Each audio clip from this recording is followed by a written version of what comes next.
Your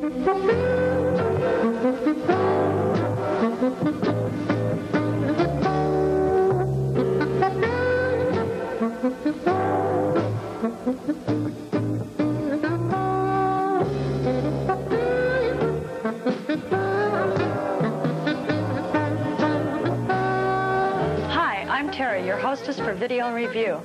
With me this afternoon are two of my regular customers, Dave Spector and Bill Margold. We'll be taking a look at, as well as talking about, some of the biggest and some of the most fascinating videotapes currently available. Hello, I'm Dave Spector, and one of the tapes we're going to be taking a peek at is the very titillating Olivia Newton-John's physical taken from her TV special. And I'm Bill Margold, and we're going to look at a cult movie called Assault on Precinct 13, starring Darwin Joston. That and much, much more on Video and Review. Stay tuned. Video and Review will be right back.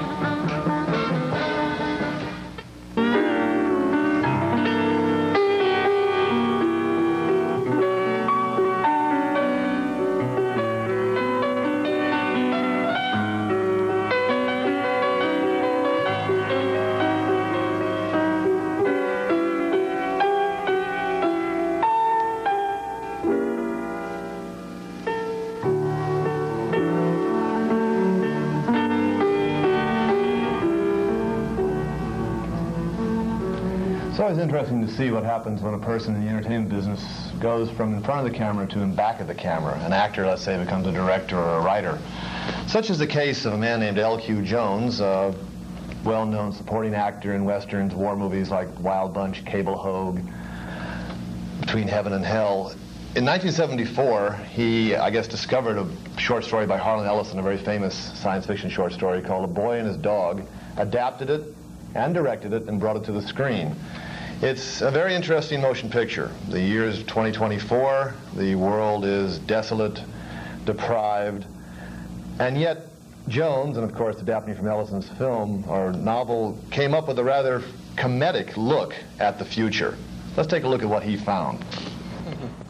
Now that's a funny line. This is like Benji Goes science fiction or something like that. I got a kick out of a lot of this. I don't think I liked it quite as much as you may have liked it, but there's something to be said for a movie that takes a, as you said, a comedic look at after the nuclear holocaust, which I assume is what happened here because it's a very depressing situation that they've found themselves into. And yet they told their tale through a dog's mind and through the telepathy between this character and his dog. It was very, very well done. Very well done. It was certainly the best use of a dog, or the most intelligent use of a dog I've ever heard of in a movie. And that is what it had going for it. As far as the minus side, I thought it was very dark in spots. Of course, we just saw a clip here. There are many night scenes. There's also many scenes which take place underground. And these scenes were very, very darkly photographed, which kind of bothered me and distracted a bit from following the whole movie as a whole. But the dog itself was so smart, and much, much smarter than his master, that's for sure. Well, really, he's an extension of his master, and I think that's the ingenuous factor of the film, is that it's a beautiful story of friendship, that some 40, 50 years from now, man will have to rely on his best friend, and that best friend is going to be a dog. The film grew on me like a case of affectionate fleas. It starts off very slowly, goes through a great shootout, and I'm into violence, so I was hopping up and down. But then the dog and the master get down to brass tacks, and they discuss what's wrong with the world or what's left of it. Then they go underground, of course, to this Elysium, which is sort of a hellish version of what heaven or whatever will be at that point. And, of course, there's the element of the female. We have here a misogynistic dog, and a man who only uses women, and in fact everybody uses women at this point in time. So at the end of the movie, which is the true kicker, and once you see that, you have nowhere else to go but up. Let's say it won't be endorsed by Calcan. No, I don't think so. I don't know. I thought that the main character here was not a very brave fella. I mean, all he was interested in was finding women, every 6 weeks at least, and also to find enough food for himself, and not even for his dog didn't have the precedence that it should have.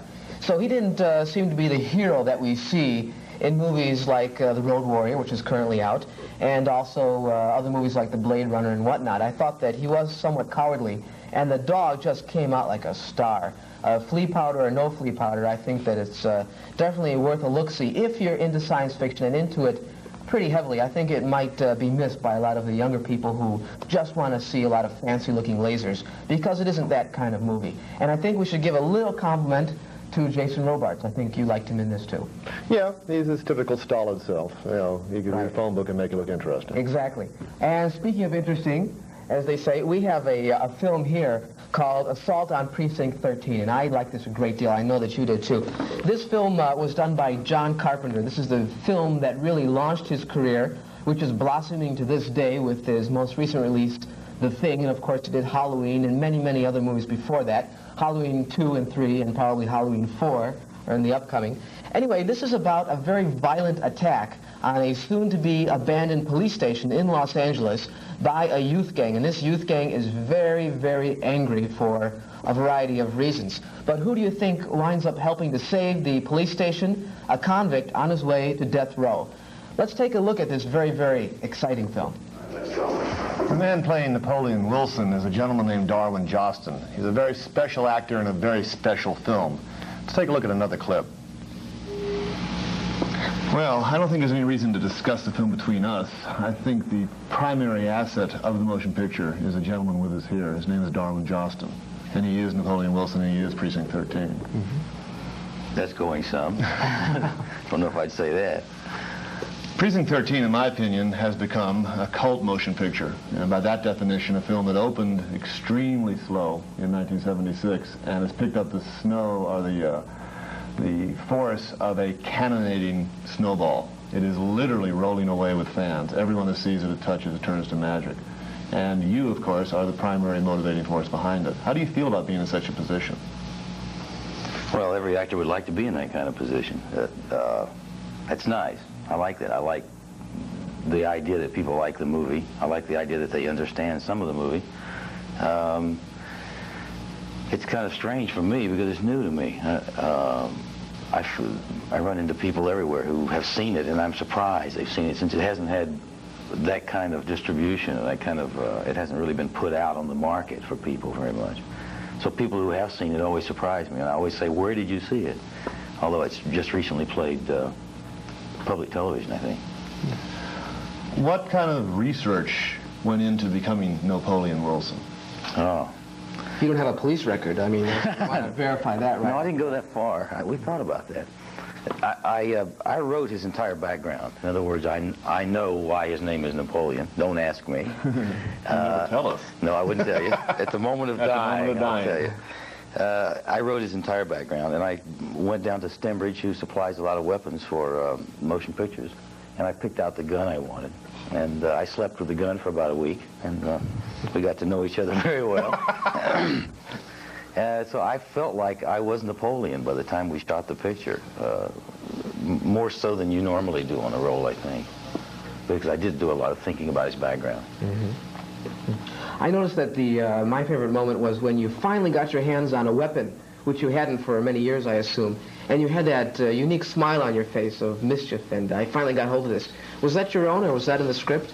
That was interesting. That wasn't in the original script. And when we got to that moment, John Carpenter said, I have an idea. Let's stop the camera there a moment, and let's have you show me what you think about that. And so it happened almost at the last moment, and it was a nice moment for me. I like that moment. It's a little dark, so I'm always mad because I can't see it. Well, it was fascinating nonetheless, and we'd like to discuss some other things with you, but we're going to take a brief pause here and be back here with Darwin, and also take a look at Olivia Newton-John and also Dementia 13.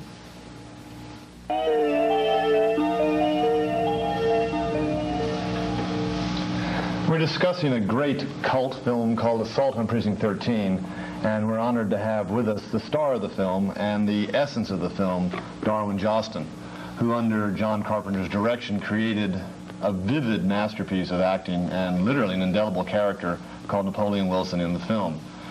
As the character of Napoleon, you managed to bring both violence and humor to your part.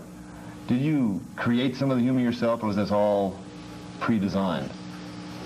No, I don't think it's all ever pre-designed. There's always some leeway, but John definitely wanted a humorous side of Napoleon to show, and we worked to try and find some of it. It was difficult in this film, more difficult than normal in this film, because we're writing such a fine line that in order to find the humor of Napoleon and keep the style that we wanted to hang on to, it was a little harder. But we managed to do it to some people's satisfaction. Now, in the film, you wind up helping save the lives of the people that are left, anyway, in the police station. Do you think that was your redemption as a convict, as a person, or would you, after that, go right back to your real self, or was that your real self?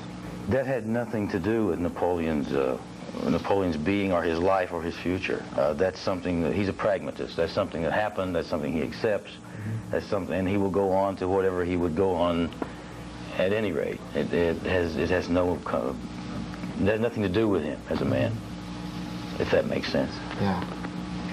Watching the film, you get the idea that Carpenter was expiating his own childhood fantasies throughout the action of the motion picture. Did you feel you were playing him? Because I feel that Carpenter becomes Napoleon Wilson an extension of you. Well, I think that's interesting. I think maybe a little bit of that is true. John used a lot of his ideas that he picked up, I think, as a younger man watching motion pictures and watching the great directors from the past. And that may have been tied in with himself and his own being as a person. Maybe a bit of it. I wouldn't go as far as to say I was playing John. You could ask John that. Maybe you will on the next show. Coming up now, going from visceral to physical. Yeah. Olivia Newton-John. We have here a music tape. Well done sufficiently as a series of numbers that apparently is a videotape of her TV show. I'm not in love with it, to say the least, but let's take a look at it and see why. Okay, before we get into Olivia, I'd like to, and Bill too, would like to thank Darwin Joston for a very interesting appearance that he made with us today. Olivia Newton-John's tape here is very, very well done. It's probably the slickest of the current current music tapes. And this originally was on commercial television, which might explain why it was done so well. She's very, very popular. We can't deny the fact that, yes, her music is very sugary and very marshmallowy, top 40. But what the heck, I think it's a great, delightful film. But nothing happens. But nothing There's happens. no imagination here. With the exception of the scene we've just seen, which is called Landslide, you have an overweight physical number and a whole series of numbers that are stage-bound. This woman has her feet planted in mud. I think that's the genre of music tapes, though. People want to hear songs by their favorite artists, and they want to see something exciting happening in the background. They're not renting movies or buying movies here. They want to get the atmosphere and get excited about the person that they're seeing. And I think that these very short, very busy musical segments, as bizarre as they are in this particular tape, really serve to do that purpose very well, I might add. Getting away from music, and I know you're going to be delighted to get away from this particular tape. You bet. We have a movie by Francis Ford Coppola, and it may not ring a bell to a lot of people. It's called Dementia 13. This goes back to 1963. It is wrongly labeled to be Francis Ford Coppola's first movie. It is not. It's about his third movie, I might point out. It's a scary movie. It's a horror picture in black and white. I think that you might form your own opinion of it as the people viewing this clip might. Let's talk about it after we see a brief little segment of it right now. I love this movie. Now, that may label me as somebody who's off his nut, and I have been called same, but Dementia 13 first found me in about 1963 when it came out, and I fell in love with a genre called sexual terror in the cinema. The character, the blonde, who gets what she deserves halfway through this film in an axe murder, beautifully staged, is played by Lana Anders. There are a couple of more axe murders. There's a lot of around corners and through shadows and dark, eerie, chilly nights. And it's a generally scary film for what it is. It's the kind of film that you would indeed find on the Late, Late, Late Show, but it had to start somewhere. I get a big kick out of it, perhaps a perverse kick, but a kick nevertheless. It is a Coppola movie. I don't really see any of the roots of his creativity there, but still it's Coppola, and it's the roots of Coppola, and I honor it for that as well. Well, very good. I'm glad to see we don't agree on everything, which is what the show's about, so that's okay. Terry is going to wrap up all of our reviews after this brief message, so stick around.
Welcome back to Video and Review Wrap-Up. Dave and Bill have graded their films Play, Pause, and Erase in the following order, according to my notes. The Boy and His Dog, Dave gave a pause. He said it was a science fiction version of Lassie, but nothing to howl about. Bill gave it a play. If you can buy a talking dog that hates women, then you should buy or rent A Boy and His Dog. For Assault on Precinct 13, Dave, a play. A chilling urban horror film that will keep you up all night. For Bill, a play. A sardonic, savage sizzler. Olivia Newton-John, Physical. Dave, a play. A slick and sensuous look at a real top 40 tease. For Bill, a very generous pause. I'd like to get physical with it by throwing it out of a window. Dementia 13, Dave, an Erase. A film that ought to be reserved for the late show. And for Bill, a play, a grand grisly go-round.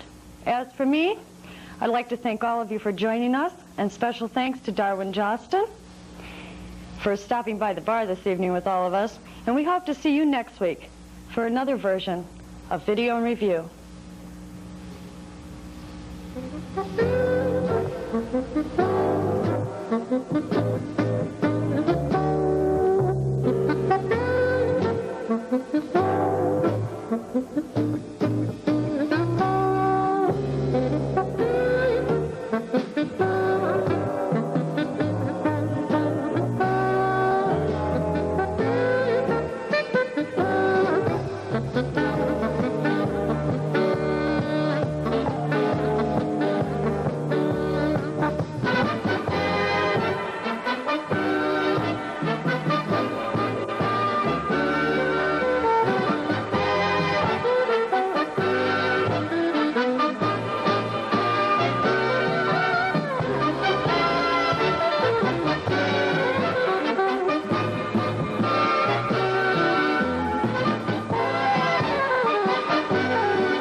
It's always interesting to see what happens when a person in the entertainment business goes from in front of the camera to in back of the camera. An actor, let's say, becomes a director or a writer.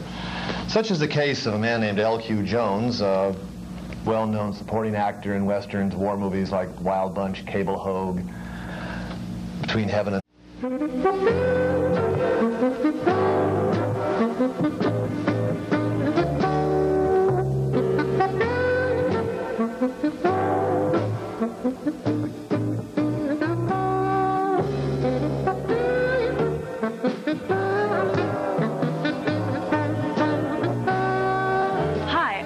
Your hostess for Video and Review. With me this afternoon are two of my regular customers, Dave Spector and Bill Margold. We'll be taking a look at, as well as talking about, some of the biggest and some of the most fascinating videotapes currently available. Hello, I'm Dave Spector, and one of the tapes we're going to be taking a peek at is the very titillating Olivia Newton-John's Physical.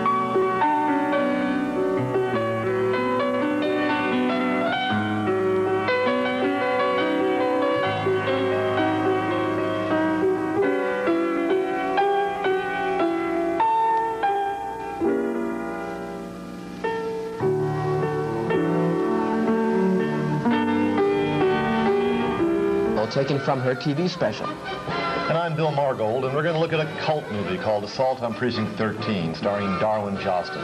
That and much, much more on Video and Review. Stay tuned. Video and Review will be right back.